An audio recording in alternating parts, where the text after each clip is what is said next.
नमस्कार, मैं विनीत राय आज फिर लेकर हाजिर हूं अपनी खास पेशकश, जिसमें मैं आपको बताऊंगा एवरग्रीन अभिनेता देव आनंद के बारे में। यूं तो 50-60 के दशक में हिंदी फिल्मों में राज कपूर, दिलीप कुमार और देव आनंद का डंका बजता था।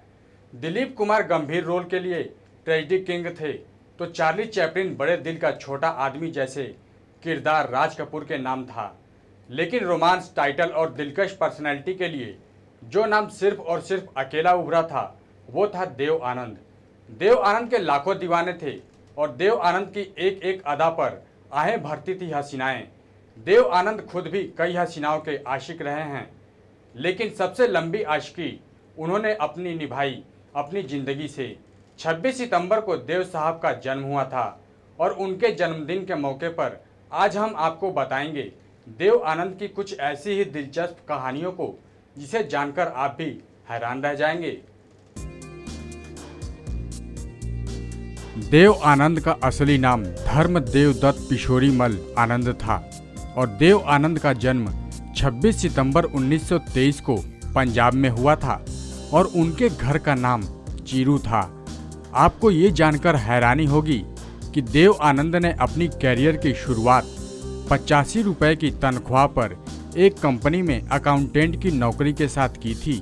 बतौर हीरो देव आनंद पहली फिल्म थी 1946 की हम एक हैं। यूं तो बहुत एक्टर हुए, लेकिन देव आनंद की एक्टिंग का अंदाज उन्हें हमेशा सितारों की भीड़ से अलग रखा है और एक सांस में लंबी डायलॉग डिलीवरी और एक तरफ झुककर चलने का उनका खास स्टाइल लोगों पर सालों तक जादू चलाता रहा। रोल कोई भी हो, देव आनंद का अंदाज कभी भी नहीं बदलता था और 1949 में देव साहब ने नवकेतन फिल्म्स के नाम से अपनी प्रोडक्शन कंपनी शुरुआत की। गुरुदत्त को ब्रेक देने का श्रेय भी देव आनंद को ही जाता है। देव आनंद अपने जमाने के सबसे हैंडसम हीरो थे। उनकी खूबसूरती का आलम ये था कि खबरें छपती थी कि उन पर काले कपड़े पहनकर बाहर निकलने पर रोक लगा दी गई है, क्योंकि उन्हें इस काले लिबास में देखने के लिए लड़कियां अपनी छतों से कूदकर जान दे दिया करती थीं। देव आनंद के अधूरे इश्क की कहानी भी उनकी तरह ही खूबसूरत है। आपको बता दें कि उनका पहला प्यार हुआ सूरों की रानी सुरैया से। फिल्म विद्या की शूटिंग के दौरान सुरैया पानी में डूब रही थी और देव साहब ने अपनी जान पर खेलकर बचाया था और यहीं से इस प्रेम कहानी की शुरुआत हुई। फिल्म जीत के सेट पर देव साहब ने सुरैया को 3000 रुपए की हीरे की अंगूठी के साथ प्रपोज भी किया था, लेकिन इस कहानी की विलेन थी सुरैया की नानी, जिन्हें ये रिश्ता कतई मंजूर नहीं था और वजह थी दोनों के धर्म। देव आनंद हिंदू थे और सुरैया मुस्लिम। नानी और घर वालों की नामंजूरी की वजह से सुरैया ने देव आनंद से शादी के लिए मना कर दिया और दोनों का प्यार परवान चढ़ने से पहले ही दोनों की मोहब्बत अधूरी रह गई। फिल्म टैक्सी ड्राइवर की शूटिंग के दौरान देव आनंद अपनी नई हीरोइन कल्पना कार्तिक के प्यार में गिरफ्तार हो गए और फिल्म की शूटिंग के दौरान एक दिन लंच ब्रेक में ही दोनों ने शादी कर ली। कल्पना आखिरी दम तक देव आनंद की पत्नी रहीं, जिसके बावजूद देव आनंद दिल से सुरैया की यादों को शायद कभी भुला नहीं पाए थे।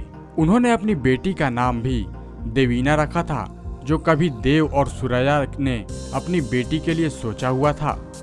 देव आनंद ने निर्देशन की शुरुआत की, लेकिन बतौर निर्देशक उनकी फिल्म प्रेम पुजारी फ्लॉप हो गई। हालांकि फिल्म का संगीत बहुत ही यादगार था। जो अगली फिल्म देव आनंद ने निर्देशित की थी उनका नाम था हरे रामा हरे कृष्णा। फिल्म में अपनी बहन के रोल के लिए कोई नया चेहरा नहीं मिल रहा था। तभी एक पार्टी में उन्हें जीनत अमान दिखी, जो 1970 में मिस एशिया पैसिफिक का खिताब जीत चुकी थी। देव साहब ने उन्हें सिगरेट ऑफर की। जीनत ने सिगरेट सुलगाकर अपनी झुकी पलकों को उठाया तो उनकी सुलगती आंखों में से देव आनंद की तलाश पूरी हो गई। उन्हें फिल्म के लिए बहन और असल जिंदगी के लिए नई प्रेमिका मिल चुकी थी। हरे रामा हरे कृष्णा जबरदस्त हिट रही। देव आनंद जीनत के प्यार में डूब चुके थे और उन्हें प्रपोज करने की सोची भी थी। लेकिन एक पार्टी में राज कपूर को नशे की हालत में जीनत के साथ फ्लर्ट करते देख देव साहब का दिल टूट गया। उन्होंने लिखा, उस घटना के बाद जीनत मेरे लिए वो जीनत नहीं रही। मेरे दिल के 1000 टुकड़े हो गए और मैं वहीं से चला आया।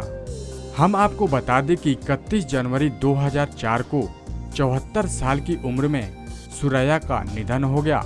हर किसी को उम्मीद थी उन्हें आखिरी विदाई देने के लिए देव आनंद जरूर आएंगे। मुंबई के मरीन लाइंस के बड़े कब्रिस्तान में जहां सुरैया को दफनाया गया, वहां सबकी आंखें देव आनंद को तलाश रही थीं, लेकिन वो नहीं आए।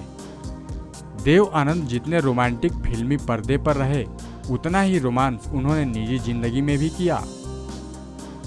देव आनंद का एक आयरलैंड की लड़की पर सीक्रेट क्रश था और ये बात देव आनंद और उनकी पत्नी कल्पना कार्तिक में झगड़े की वजह भी बनी थी।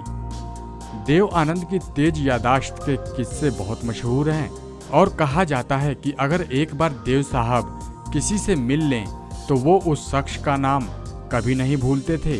शम्मी कपूर की ब्लॉकबस्टर फिल्में जंगली और तीसरी मंजिल और अमिताभ बच्चन की जंजीर पहले देव आनंद को ही ऑफर की गई थीं, लेकिन देव आनंद ने किसी वजह से उनमें काम करने से इनकार कर दिया। देव आनंद अपनी मेजबानी और खास अंदाज के लिए भी बॉलीवुड में जाने जाते हैं और उनके जानने वालों और दोस्तों को वो उनके जन्मदिन पर फूलों का गुलदस्ता और बधाइयाँ लिखना कभी नहीं भूलते थे। देव आनंद अपने हर खासो आम को निजी तौर पर फोन करके पार्टी में इनवाइट करते थे।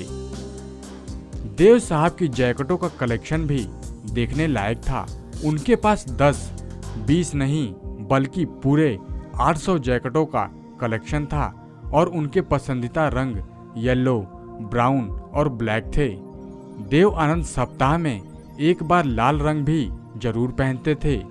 देव आनंद साहब की वो चेक्स वाली कैप तो याद ही होगी आपको, जो अक्सर देव साहब फिल्म ज्वेल थीप के रोमांटिक गानों में पहने दिखाई पड़ते हैं। ये कैप डेनमार्क की राजधानी कोपेनहेगन से खुद देव साहब ने ही सायरा बानो के साथ शूटिंग करते वक्त खरीदी थी।